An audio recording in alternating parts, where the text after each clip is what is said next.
In 1956, 12-year-old Chuck Buell built a Night Kit AM single-watt wireless broadcaster, and from his bedroom in Rapid City, South Dakota, began his legendary radio career. I used to listen to the radio ever since I was 4 years old. Fascinated by theater of the mind, the golden age of radio, and I knew that's what I wanted to be involved in.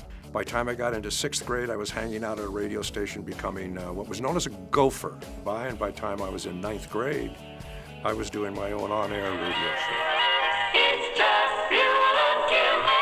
1963 brought Buell to the University of Denver.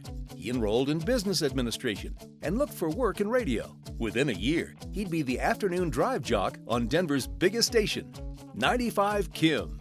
He was just 22.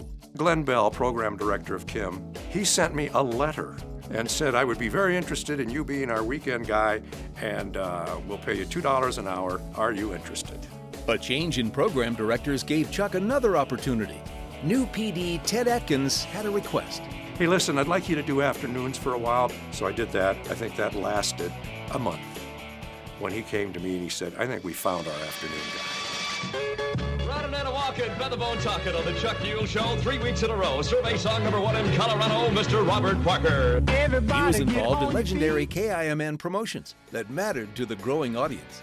When the Beatles first hit, they played Red Rocks. Red Rocks was one of the few places in the country that did not sell out immediately. Ken Palmer said, well, you know, if the Beatles aren't coming to Denver, we'll take Denver to the Beatles. Let's play Beatle Ball. Opponents are ready, and it's Beatle up for George Harrison. Here comes a spinning record from the pitcher, and George smashes a double. When artists came to town to do their concerts, we always had them record a line or two. When the Raiders did theirs, well, they didn't quite do it right. Listen to this.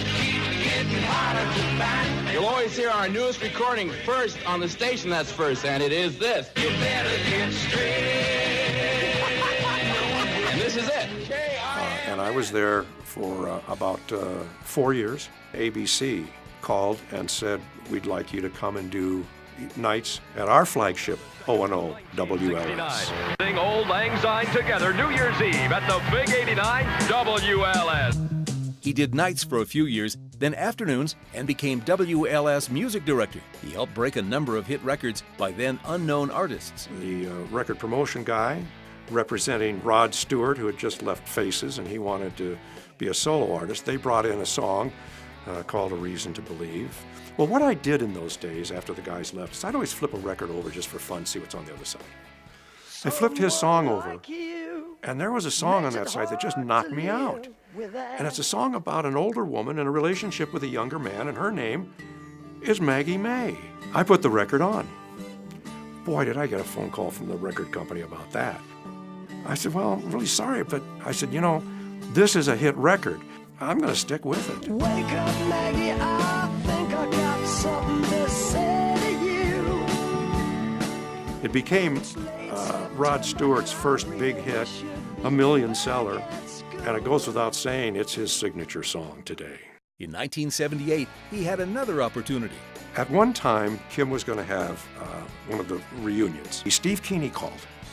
Steve Keeney said to me, hey Chuck, how would you like to come back to Denver? I said, absolutely. And why he was surprised with my answer so quickly was he was calling me to ask me if I'd like to come back to Denver to work for Kim.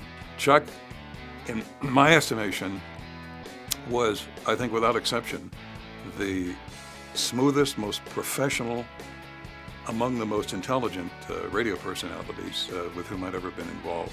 Chuck was a consummate afternoon guy, but for our purposes, we took a little bit different tack. Afternoons, it's like a morning show.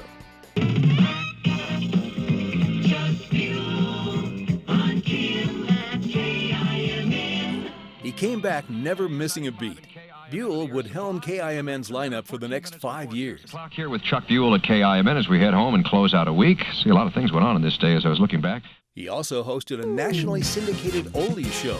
Chuck Buell's Super Gold. In 1983, Buell was again recruited away from KIMN. I went back and forth on that, I'll bet, for 5 sleepless nights. But I also knew that this was about the time I needed to make the transition to an FM radio station because AM was on the way out.